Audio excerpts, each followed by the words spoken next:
يا رحيم ارحمني يا الله بحسب عظيم رحمتك وبحسب كثرة رافاتك امحو مآثمين.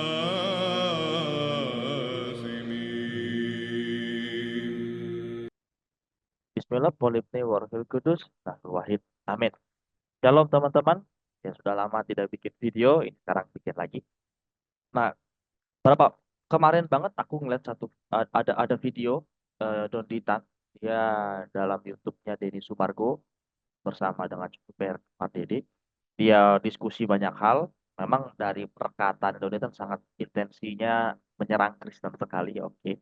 Tapi ada satu pernyataan dia yang menarik untuk ditanggapi. Menurut dia Tuhan menjadi manusia dalam iman Kristen itu nggak logis. Menurut dia begitu. Makanya dia putuskan untuk keluar dan sebagainya. Nah, hari ini kita akan lihat apakah Tuhan jadi manusia itu nggak logis. Oke, teman-teman. Nah, biar kita tidak dibilang mengada-ngada, kita lihat dulu cuplikan videonya. Ini dia. Jadi kalau Tuhan yang Maha Pencipta, dia menjadi makhluk ciptaannya, kalau istilahnya orang saudara kita itu kan inkarnasi gitu. Firman menjelma jadi manusia. Inkarnasi jadi manusia, jadi Yesus lah dalam hal ini langsung. Nah, ini yang dalam pandangan Islam, ini yang tidak logis. Karena apa? Tuhan punya sifat, dia adalah sang pencipta, dia maha benar, maha baik, maha suci, dia tidak mungkin jadi makhluk ciptaan yang tidak maha benar, tidak maha suci, tidak ada mahanya gitu kalau manusia.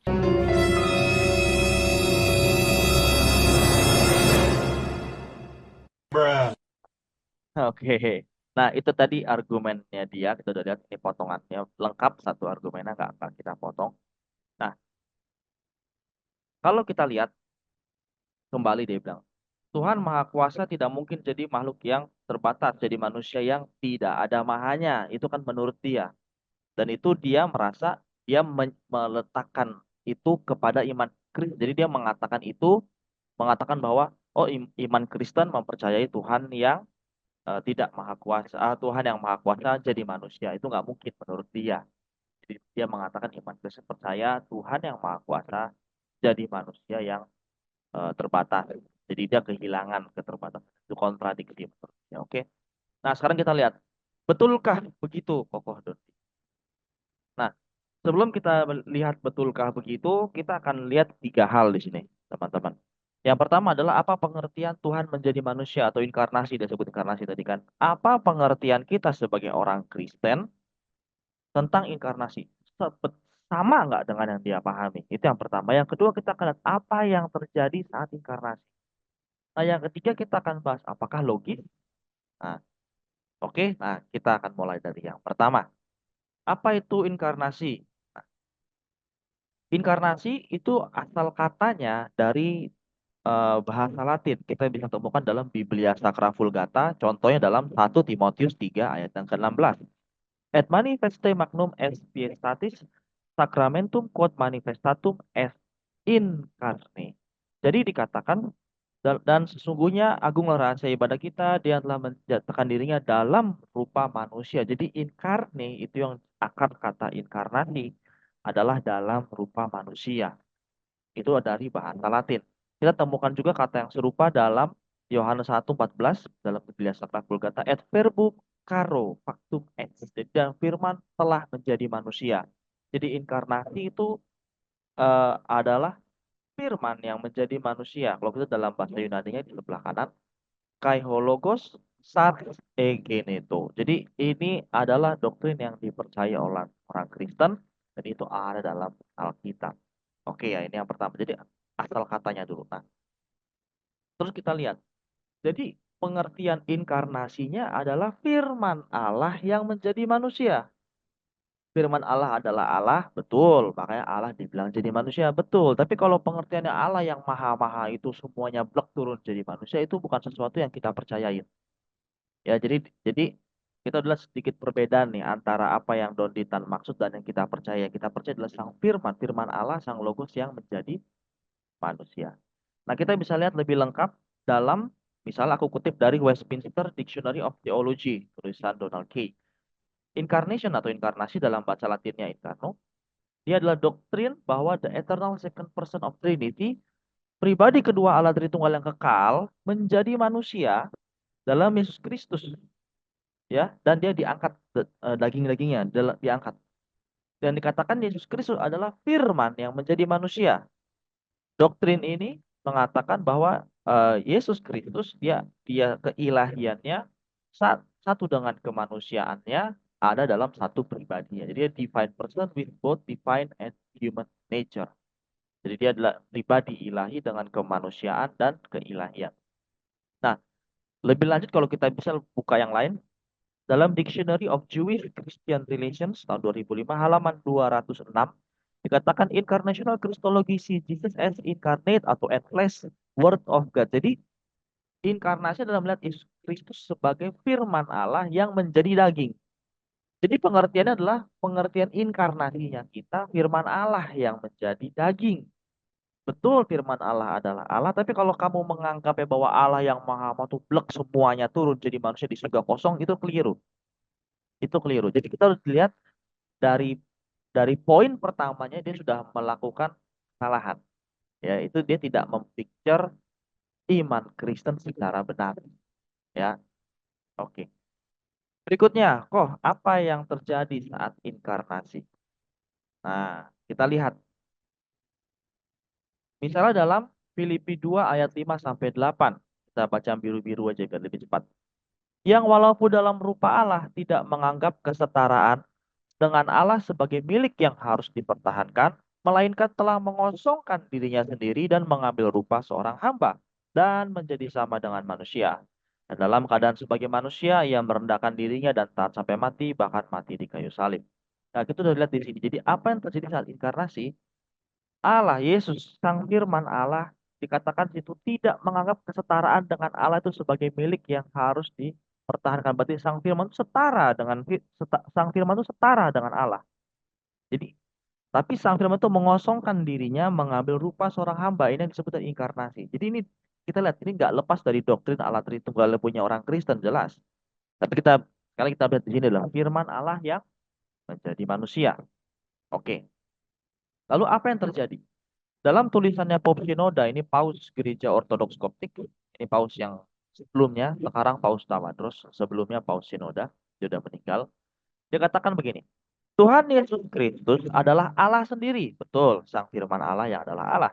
Sang Logos yang berinkarnasi, yang mengambil kemanusiaan sempurna bagi dirinya, sifat ilahinya, menyatu dengan sifat kemanusiaannya, namun tanpa tercampur, tanpa tertukar atau perubahan. Persatuan hipostatik yang lengkap. Kata-kata tidak cukup menggambarkan persatuan ini. Jadi maksudnya apa? Ketika Tuhan Yesus Kristus, Sang Firman Allah berinkarnasi jadi manusia, dia menambahkan natur kemanusiaannya kepada dirinya sendiri. Karena sebelumnya dia punya natur ilahi. Dia bukan manusia, makanya dia nggak punya natur kemanusiaan. Ditambahkan. Nah, natur kemanusiaannya ini dia bersatu secara sempurna. Jadi jadi tidak terpisah. Bersatu secara sempurna dalam pribadi Yesus Kristus. Oke. Nah, persatuan yang sempurna ini tapi tanpa tercampur. Jadi keilahian tetap keilahian, kemanusiaan tetap kemanusiaan meskipun dia bersatu. Juga tidak tertukar, keilahian tidak jadi kemanusiaan, kemanusiaan tidak jadi keilahian. Nggak ketukar. Juga dia nggak berubah. Jadi plek keilahian tetap, kemanusiaan tetap, dia nggak tiba-tiba jadi satu natur aja, jadi keilahian aja atau jadi kemanusiaan aja. Nggak. Jadi keilahian tetap keilahian, kemanusiaan tetap kemanusiaan dalam satu pribadi Yesus Kristus, tapi keilahian dan kemanusiaan bersatu secara sempurna. Itu yang kita sebut dengan hypostatic union. Ini doktrin yang dipahami secara umum oleh banyak gereja, mayoritas gereja percaya. Nah, kita lihat lagi. Dalam tulisan The Nature of Christ halaman yang ke-8, satuan jiwa dan raga merupakan kesatuan nyata yang hakiki antara jiwa kita sama tubuh kita itu bersatu secara sempurna. Suatu kesatuan hipostatik. Begitu pula dengan penyatuan kodrat ilahi Kristus dengan kodrat manusia dalam rahim sang perawan. Jadi kalau menggambarkan susah, kita manusia punya jiwa, punya tubuh fisik, punya. Jiwa dan tubuh fisik ini kan masing-masing. Jiwa tetap jiwa, tubuh fisik tetap tubuh fisik. Tapi jiwa dan tubuh fisik ini bersatu. Nggak bisa kamu pisahin. Mati kalau kamu pisahin. Jadi menggambarkan kesatuan hipostatik seperti itu.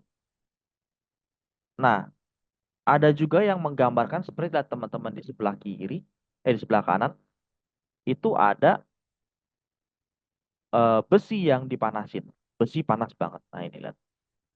Nah, kalau misalnya besi dipanasin banget, sampai merah kayak begitu, aku mau tanya sama teman-teman. Yang ini nih yang aku lingkarin, itu api atau itu besi? Ada yang bilang api, ada yang bilang besi. Tapi kita lihat, kalau kita sentuh ini, kebakar nggak? Kebakar. Tapi masih berasa besi. Masih, kita masih bisa pegang. Api kita nggak bisa pegang. Di saat yang sama dia api, di saat yang sama dia besi. Makanya ini yang dipakai oleh Bapak Gereja untuk menggambarkan persatuan sempurna hipostatic union. Kalau kita sentuh ini kebakar. Ditimpuk pakai ini juga sakit sih. Jadi masih besi, masih juga dia api. Tapi besi tidak jadi api, api tidak jadi besi. Di saat yang sama dia api, di saat yang sama dia besi, tapi dia bersatu, tapi tidak tercampur, tidak juga mengalami perubahan, tidak juga tertukar. Ini ada dua contoh untuk menggambarkan hypostatic union. Tadi yang pertama seperti tubuh sama jiwa. Ya, kamu punya tubuh fisik, kamu punya jiwa. Jiwa kamu ya jiwa, tubuh fisik ya tubuh fisik. Dia tidak campur, tidak juga ketukar. Ada juga yang menggambarkan dengan api dan besi. Tapi ini untuk memudahkan kita mengerti doktrin hypostatic union. Nah, berarti Yesus selama dia jadi manusia, dia ilahi dan dia manusia. Di saat yang sama dia ilahi, di saat yang sama dia manusia. Di saat yang sama kamu punya tubuh fisik, di saat yang sama kamu punya roh. Itu beda dua-duanya tapi satu dalam diri kamu. Di saat yang sama itu api, di saat yang sama itu besi. Ya, jadi ini cara menggambarkan. Nah, tadi kita lihat bahwa bersatu dalam rahim perawat. Kita lihat misal dalam Lukas 1 ayat 35. Jawab malaikat itu kepadanya, Roh Kudus akan turun atasmu dan kuasa Allah yang Maha Tinggi akan menaungi engkau. Sebab itu anak yang kau lahirkan akan disebut Kudus Anak Allah. Nah, ini adalah perkataan malaikat kepada Bunda Maria. Ini terjadi itu ketika Yesus Kristus masih dalam kandungan. Malah dikatakan Roh Kudus akan turun, mungkin belum ini. Baru nanti dia akan mengandung. Berarti dari sejak permulaan sekali Yesus Kristus itu sudah ilahi. Pribadi Yesus Kristus sudah ilahi dan sudah manusia juga. Makanya lebih lanjut dalam Lukas 1 ayat 41, ketika Elizabeth mendengar salam Maria, melonjaklah anak dalam rahimnya Elizabeth, penuh dengan Roh Kudus, lalu berseru dengan suara nyaring, diberkatilah engkau di antara semua perempuan dan diberkatilah buah rahimmu. Siapakah aku ini sampai ibu Tuhanku datang mengunjungi aku? Jadi kita lihat mengapa Elizabeth mengatakan ibu Tuhanku kepada Bunda Maria? Karena yang dikandung oleh Bunda Maria adalah Yesus Kristus yang adalah ilahi. Yang adalah disebut anak Allah tadi dalam Lukas. Ya. Kenapa disebut ibu Tuhanku? Karena yang dikandung adalah anak Allah. Kita sudah bisa lihat gelar anak Allah sudah disamakan. Itu sudah ilahi. Jadi Yesus Kristus bahkan dalam kandungan Bunda Maria sudah ilahi. Jadi tidak satu detik pun, tidak satu mili pun, tidak satu persekian detik pun dalam hidupnya sebagai manusia, dia itu eh, hanya ilahi aja atau hanya manusia. Dia dua-duanya. Dia ilahi dan dia juga manusiawi. Oke ya. Jadi ini pengertian kita soal inkarnasi. Jadi kita udah lihat nih sebetulnya Donitan keliru tuh. Waktu dia bilang, oh Allah yang maha kuasa turun, dia jadi manusia jadi tidak. Jadi tidak ilahi, jadi tidak maha kuasa. No, Yesus Kristus tetap ilahi meskipun dia punya kemanusiaan. Nah, kita udah lihat tuh. Itu udah keliru. Kita lanjut. Nah, kok bisa? Allah kok bisa mati? Gak logis. Nah, itu biasanya ada pertanyaan berikutnya. Oke, kita udah tahu dia ilahi, dia manusia. Kok bisa? Ini nggak logis. Nah, ini akan menekankan, akan menjelaskan semakin jelas ya, semoga. Dalam 1 Petrus 3 ayat 18 dikatakan, sebab juga Kristus telah mati satu kali untuk segala dosa kita. Ia yang benar untuk orang-orang yang tidak benar, supaya ia membawa kita kepada Allah. Ia yang telah dibunuh dalam keadaannya sebagai manusia dan telah dibangkitkan menurut roh. Makanya dia bisa mati. Kenapa Yesus Kristus bisa mati? Karena dia memiliki kemanusiaan yang bersatu, tanpa tercampur,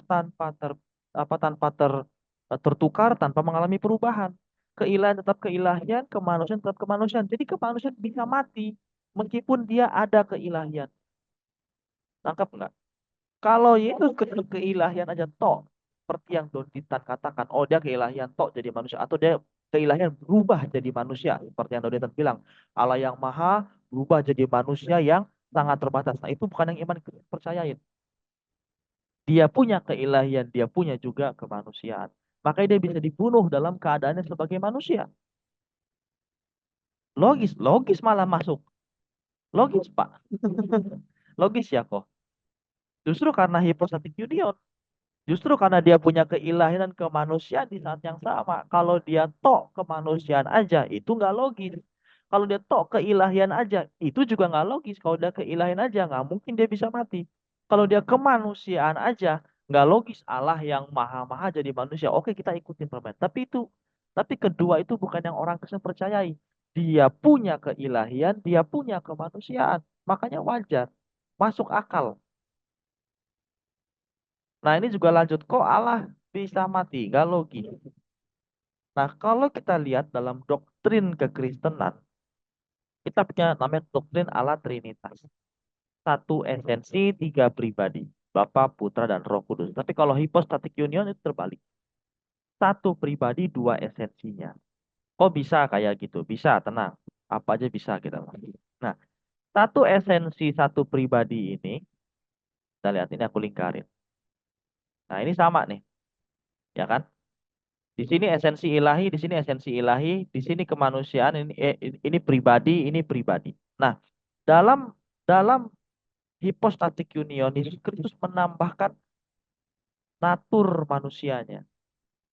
Jadi dia memiliki dua natur. Personnya ini punya dua natur. Jadi kita lihat, bukan Allah Bapa yang turun ke bumi jadi manusia, bukan Roh Kudus, tapi pribadinya Yesus Kristus. Pribadi Yesus Kristus yang semula dia esensinya nih keilahian, dia menambahkan natur kemanusiaan. Jadi dia di saat yang sama dia satu dengan Bapa, di saat yang sama juga dia menjadi manusia. Ini yang kita pahami. Jadi dia punya keilahian, dia punya kemanusiaan. Ada dua natur di sini. Oke? Ada natur keilahian, ada natur kemanusiaan. Jadi dia satu pribadi dengan dua natur. Nah, meskipun teman-teman kalau nanti kita belajar kristologi, teman-teman dari gereja ortodoks, koptik, dari gereja Alexandria, kita tidak sebut dia dua natur. Kita sebut dia sebagai one nature of incarnate logos, atau bahasa Indonesia yang bagus itu disebut satu kodrat ganda Yesus Kristus. Jadi kodratnya ganda, satu kodrat ganda. Dia punya keilahian, dia punya kemanusiaan. Nanti kita akan bahas kenapa disebut satu kodrat ganda. Jadi ini kita lihat ya, bahwa kita lihat di Dondiran itu dia mengalami keliru dalam mempicture, dalam menggambarkan iman Kristen. Dikatakan bahwa oh itu nggak logis, Allah jadi manusia. Oh logis, logis. Dan bukan Allah yang seperti pemikiran dia, dalam pemikiran adalah firman Allah yang satu dengan Allah. Oke. Nah, meskipun tadi udah kita jawab kok dia bisa mati, aku mau bahas sedikit lebih jauh apa itu mati. Mati dalam iman Kristen itu adalah terpisahnya tubuh, jiwa, dan roh. Jadi terpisah. Misal dalam Mazmur 104 ayat yang ke-29. Apabila engkau menyembunyikan wajahmu, mereka terkejut. Apabila engkau mengambil roh mereka, mereka mati binasa dan kembali menjadi debu. Jadi kalau itu dipisahkan dari tubuhnya itu mati. Khotbah 12 ayat 7, dan debu kembali menjadi tanah seperti semula dan roh kembali kepada Allah yang mengaruniakan. Jadi kalau itu terpisah dari tubuh, itu mati. Jadi apa? Menurut iman Kristen, terpisahnya tubuh dan jiwa dan roh. Jadi kalau itu terpisah itu mati. Nah, Kita percaya bahwa Yesus Kristus dia tetap ilahi. Dalam kematiannya pun dia tetap ilahi, tetap manusia. Kok bisa? Bisa aja. Jadi Yesus Kristus bahkan dalam kematiannya dia juga keilahian tidak meninggalkan kemanusiaannya. Nah, ini ada sebuah baskom, kita anggaplah baskom atau akuarium. Akuarium ini kita isi air. Oke, yang biru-biru ini air. Nah, air itu kita anggap keilahian. Oke, air ini kita anggap keilahian. Lalu teman-teman kita masukin kertas. Nah, kertas itu di sebelah kiri kita tulis tubuh, di sebelah kanan itu kita tulis jiwa dan roh. Oke, ke kertas ini kita anggap kemanusiaan. Jadi yang air ini keilahian, kertas ini kemanusiaan. Oke. Nah, bagaimana mungkin ketika dia mati Yesus tetap ilahi? Kok bisa Allah itu mati? Nah, kita lihat Yesus dibunuh dalam kemanusiaan. Jadi yang mati itu adalah manusianya. Ketika mati berpisah antara tubuh sama jiwa dan roh. Nah, ketika mati lihat kemanusiaannya berpisah antara tubuh dan jiwa dan roh ini berpisah lihat. Tapi kita lihat jiwa dan roh itu masih dalam air. Jiwa dan roh masih dalam keilahian. Dia tidak meninggalkan keilahiannya. Tubuh meskipun tubuh juga dia tetap dalam air. Dia tidak kehilangan keilahiannya. Nangkep nggak teman-teman? Jadi baik tubuh, baik jiwa itu punya keilahian sama. Kalian tidak meninggalkan Yesus Kristus. Meskipun dalam mati, makanya dia bisa mati. Yang mengalami kematian adalah tubuh. Nah, kita bikin definisi kematian juga sudah beda sama orang-orang Kristen. Kita percaya bisa mati, wajar. Kenapa Yesus Kristus bisa mati? Karena kemanusiaannya yang mati. Kemanusiaan mati, apakah meninggalkan Yesus Kristus? Enggak. Kemanusiaan itu kita ambil contoh di sini kertas. Kertas tidak meninggalkan air, tapi kita bisa sobek dia. Kalau kita sobek antara tubuh sama jiwa terpisah, berarti dia mati. Yesus Kristus bisa mati meskipun dia tidak meninggalkan keilahiannya. Jadi kita bisa Yesus mati dalam keadaan sebagai manusia, meskipun dia tetap ilahi dan tetap manusia. Oke, teman-teman ya, harusnya di sini cukup. Nah, terus gimana waktu dia naik ke surga? Apa dia berubah jadi ilahi aja? Bob Shinoda dalam tulisan The Nature of Christ halaman yang kelima dia tulis, jadi kita dapat menyatakan bahwa kodrat ilahi menyatu secara hipostatis dengan kodrat manusia di dalam rahim perawan. Namun setelah kesatuan ini kita tidak pernah bicara lagi tentang dua kodrat Kristus. Jadi tidak terpisah lagi. Setelah persatuan ini tidak terpisah. Dari sini juga kita orang gereja Ortodoks Koptik mengatakan satu natur karena bersatu secara sempurna satu. Bukan berarti hanya kemanusiaan aja atau hanya keilahian aja. Nah, kita bisa lihat dalam 1 Timotius 2 ayat yang 5. Karena Allah itu esa dan esa pula dia yang menjadi pengantara antara Allah dan manusia, yaitu manusia Yesus Kristus. Rasul Paulus menulis 1 Timotius ini ketika Yesus sudah naik ke surga. Jadi ketika Yesus sudah naik ke surga, dia tulis pengantara manusia Yesus Kristus. Jadi di surga nanti Yesus tetap masih manusia. Makanya kalau kita lihat bapak-bapak gereja misalnya Santo Athanasius atau Santo Cyril itu dia tidak lagi mengatakan dua natur, dikatakan satu natur. Makanya disebut mia fisit, bukan monofisit, mia fisit, satu natur, Allah yang berinkarnasi, kemanusiaan dan keilahian yang jadi satu secara sempurna, tidak tercampur, tidak tertukar, tidak juga terjadi perubahan. Nah, jadi kita udah lihat di sini apa yang terjadi selama inkarnasi dari dia lahir, dia disalib, sampai dia mati. Kita lihat juga bahwa Yesus Kristus punya keilahian, punya juga kemanusiaan, bersatu, tidak tercampur, tidak juga tertukar, tidak juga mengalami perubahan. Makanya dia bisa mati, dia lapar, dia haus, dia butuh tidur. Itu karena kemanusiaan tidak bercampur dengan keilahian, tidak bercampur dengan keilahian. Kemanusiaan tetap kemanusiaan. Kita juga bisa Yesus Kristus dalam kemanusiaan kita bisa dia tetap keilahian, tetap punya tetap kemanusiaan. Jadi dia tidak kehilangan atribut keilahiannya dia. Enggak, dia nggak kehilangan itu. Jadi bukan inkarnasi yang kita maksud bukan berarti Allah yang maha kuasa jadi manusia nggak bisa apa-apa. Bukan itu. Bukan itu yang kita percayai. Oke? Nah, kita masuk pembahasan yang terakhir, yang ketiga. Betulkah begitu, Koh Dondi? Nah, kalau teman-teman tadi udah dengar semua penjelasan itu, kita bisa tarik kesimpulan. Sebenarnya Donditan ini sedang melakukan strawman fallacy. Kok bisa dia melakukan strawman? Strawman fallacy itu dia dia menggambarkan posisi orang lain, eh, apa namanya, pemahaman orang lain, tapi tidak sesuai dengan yang orang lain pahamin. Lalu diserang pemahaman yang nggak sesuai itu. Jadi dia kayak bikin boneka, lalu diserang bonekanya, lalu dia bilang dia sudah nyerang kita. Itu strawman fallacy. Dia mengatakan bahwa oh ya, iman iman Kristen itu inkarnasinya kita, dia nggak percaya karena menurut dia eh, Allah yang Maha Kuasa itu tidak bisa jadi manusia yang terbatas, bla bla bla. Jadi seolah-olah dia kehilangan ke atribut kealahannya, dia kehilangan keilahian dan jadi gak ada maha-mahanya. Sedangkan dalam iman Kristen kita percaya Yesus Kristus sekalipun dia jadi manusia, dia tidak kehilangan kemaha-mahaannya. Oke ya, jadi dia nggak kehilangan itu.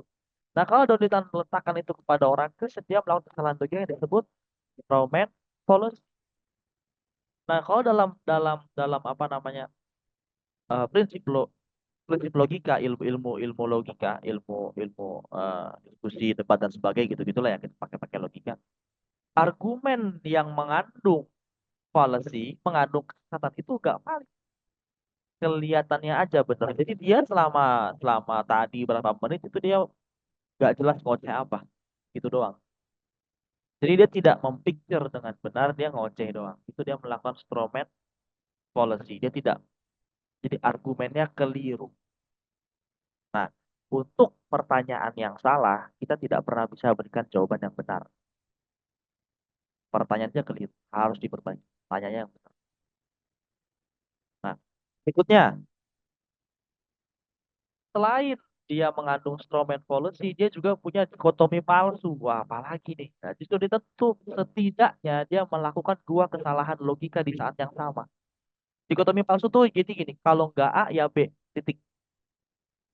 Jadi dia melihat inkarnasi Yesus Kristus, kalau dia nggak Allah ya dia manusia, titik. Dia tidak, dia padahal ada opsi ketiga. Dia bisa jadi Allah dan manusia di saat yang bersamaan.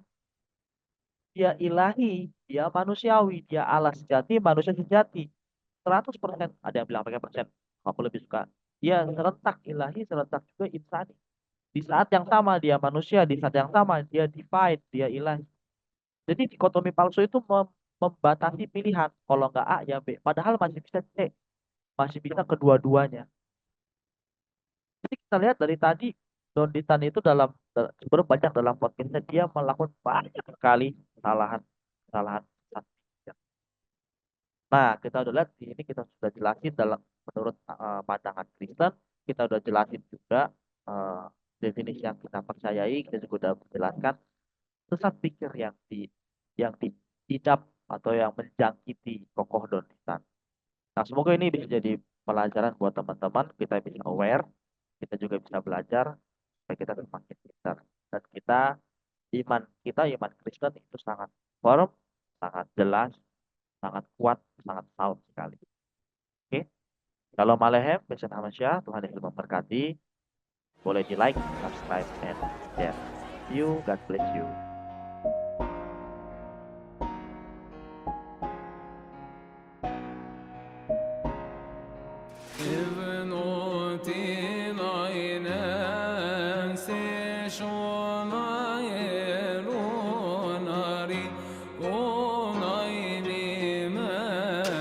خنتك متقورو